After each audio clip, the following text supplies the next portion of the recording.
Okay, now we're moving on to our next technique off the headquarters position. This is going to be a very dynamic attack where we're looking to take the head and not only pass but go straight to the finish, setting it up while we're still inside the guard. Okay, so let's go back to our headquarters position.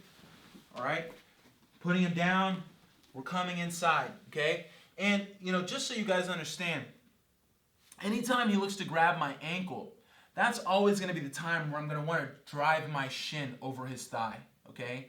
If he is controlling my leg, it's going to be much harder for me to X-pass and cross knee.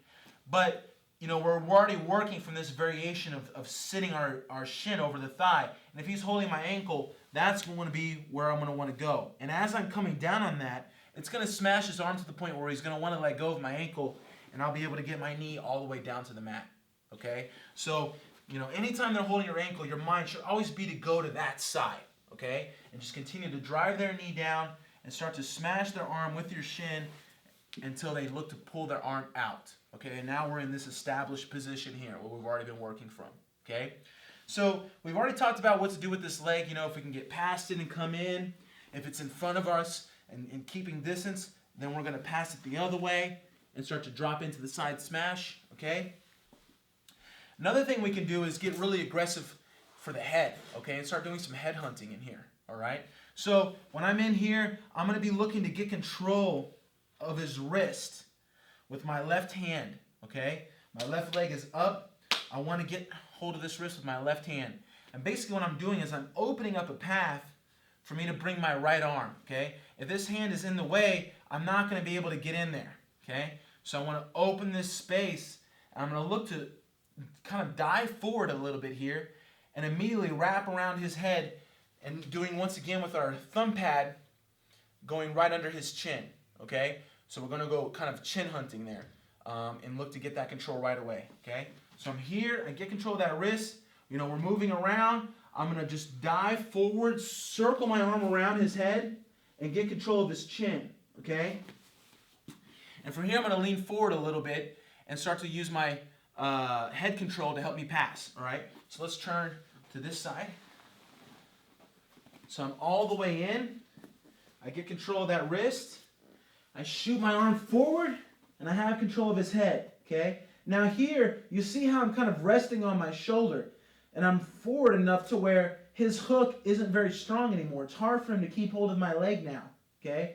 And I want to pass my leg all the way over it, past his leg, and I'm going to drop my shin on top of his arm on this other side, okay? So, let's try. Once again, we drop in. We get control of the wrist. We have an open space for us to shoot forward. And look how I'm kind of resting here on my shoulder, all right? Really hard for him to, keep me from just stepping past his leg. And I'm going to drop my shin down on top of his arm, okay? So now he has no way to defend my second hand. Now my second hand is going to come in and grab the outside of my right hand. All right, very similar to how we worked before. This thumb pad is under his chin.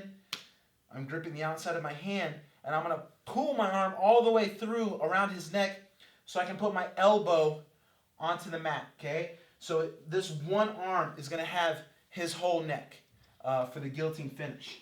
So I'm here. My second hand comes in. I'm going to pull this through so I can bring my elbow to the mat kind of above his collarbone. And then from here, I'm going to add my squeeze. And this is a very tight guillotine, okay, that we're setting up from our headquarters position, all right? So we come in, we drive our shin down. From here, we start to look for the wrist control. We have a free path here to wrap his head. So I'm going to bring this arm forward and dive at the same time. My thumb pad's right under his chin. It's really hard for him to maintain control of my leg. And I'm going to drop my shin right on his arm, so there's no way he can stop my second hand from coming in and gripping my first hand.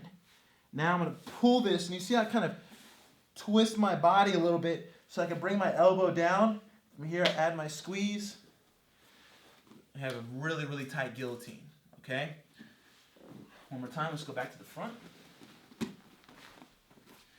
put him down, come in, sit on top of the thigh, get that wrist control, dive, come forward. Now, you see you can't follow my leg. Drop the shin over the arm, bring the elbow over, add the squeeze, and there's your guillotine. This is one of my favorite things to do from the headquarters, to go hunting for that head, all right? Because, you know, I'm not just looking to pass, but I'm always looking for the submission. And there's a direct way to get the submission that we're setting up while we're still technically inside the guard. This is one of my favorite attacks. You'll see my first black belt, Justin Rader, use this a lot. You know, with his competition game for Nogi, he's been very successful with it. And, you know, I think this is a very dynamic and powerful attack that you're going to want to bring into your game from the headquarters.